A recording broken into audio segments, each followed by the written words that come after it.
Many climate skeptics have been making ridiculous claims lately. As an aid to promoting informed debate, I have analysed the claims in Why an Emissions Trading Scheme is Not Necessary by skeptic Leon Ashby. The majority of his claims are ridiculous, and even the 2 or 3 reasonable questions he raises are readily answerable. Let me tell you a bit about myself. I'm a professional engineer.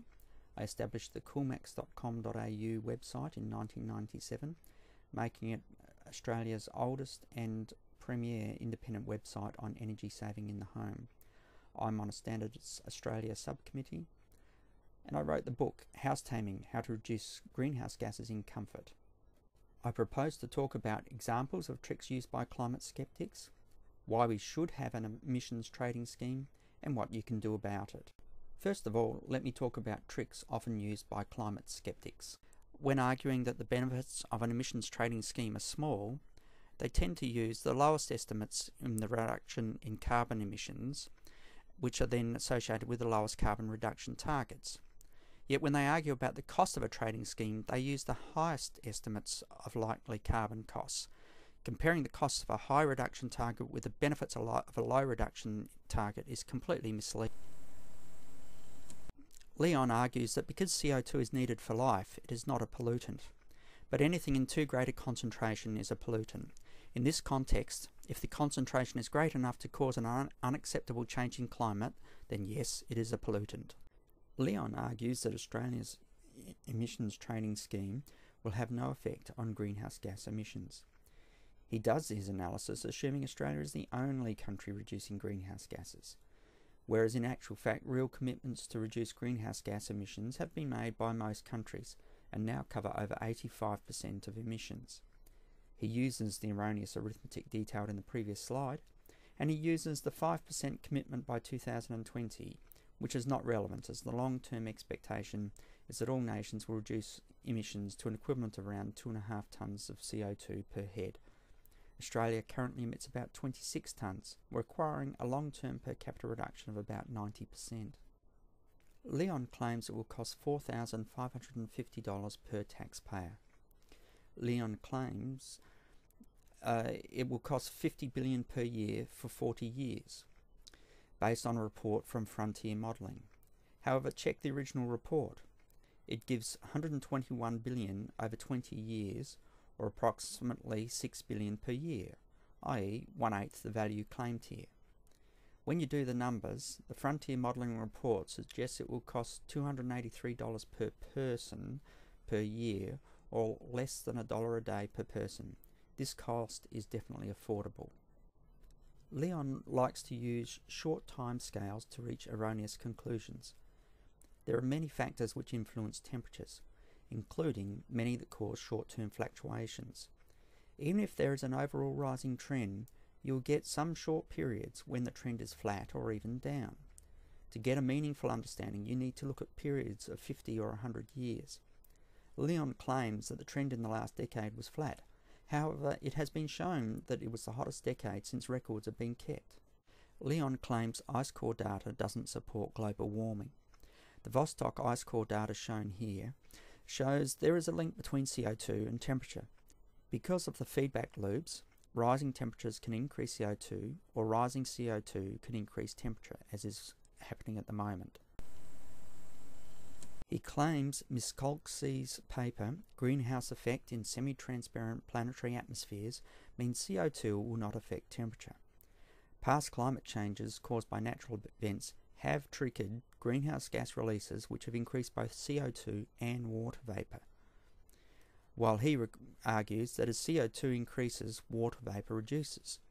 So his theory can't be 100% correct. Even if we accept his work, he still concedes temperatures can increase 3 degrees due to CO2 increases, which is greater than the commonly accepted figure of 2 degrees being the maximum tolerable temperature increase.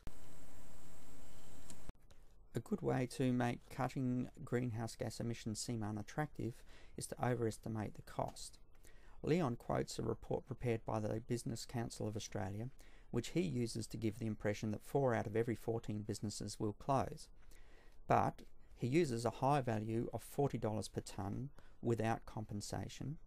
Compensation was always going to be included. He failed to mention these case studies were all for energy-intensive, trade-exposed businesses.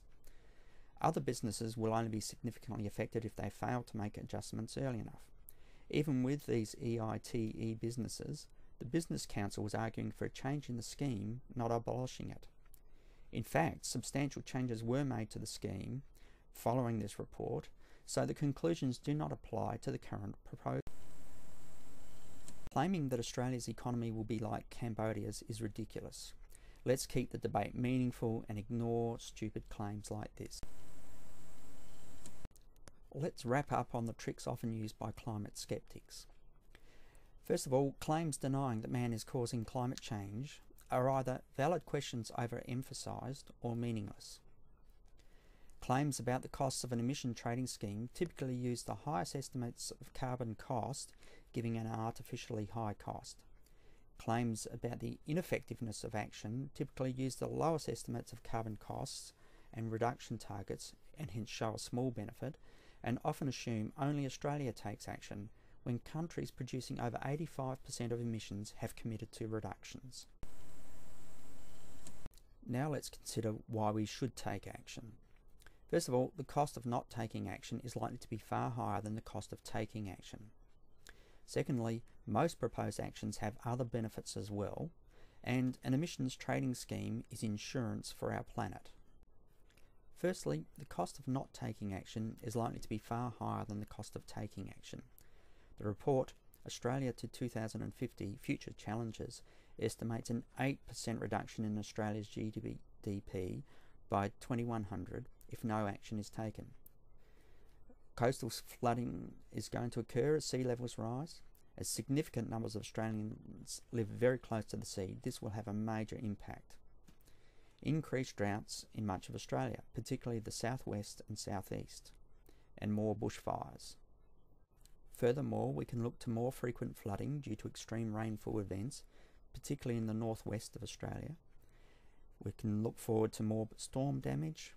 We can look forward to the southerly spread of tropical diseases and pests, and a 6% decrease in Australia's net primary production. Most proposed actions have other benefits as well. For example, increased energy efficiency and increased use of alternative fuels will reduce conventional pollution, for example, particulates, nitrous oxides, etc. Reforestation will reduce soil erosion, increase bird life and other native species. An emissions trading scheme reduces risk. We all live our lives exposed to risk. We might have a car accident, so we insure our car. An emissions trading scheme is insurance for our planet. The difference is that in this case, if we don't take out the insurance, i.e. reduce greenhouse gas emissions, the negative consequences are highly likely to occur. Now for a wrap up on why we should have an emissions trading scheme. First of all, the consequences of not having a scheme are probably unacceptable. The cost of a scheme is much less than the cost of not having a scheme. We can minimise the impact of climate change and still have economic growth. Let's summarise. Climate skeptics are erroneously claiming that scientific evidence is being ignored, when in fact they are distorting that evidence. They claim logical arguments are being ignored, when in fact they are ignoring logic and facts. They claim that international bodies will dictate to us how our lives will be run. But this is another completely unsubstantiated claim that Leon provides no evidence or arguments for. In fact, climate change probably is man-made. The costs to minimise it are affordable. An emissions trading scheme uses market forces to minimise the cost. Previous experience with the introduction of legislation impacting businesses is that businesses typically grossly overestimate the costs of the legislation. What can you do next? First of all, you can distribute this to those who will be interested. Secondly, you can take action to reduce your own greenhouse gas emissions. And for a simple and quick analysis to give 5 cost-effective actions to reduce your energy use in the home, visit the Coolmax website and take the house taming quiz. The last slide shows a number of climate change and energy saving websites.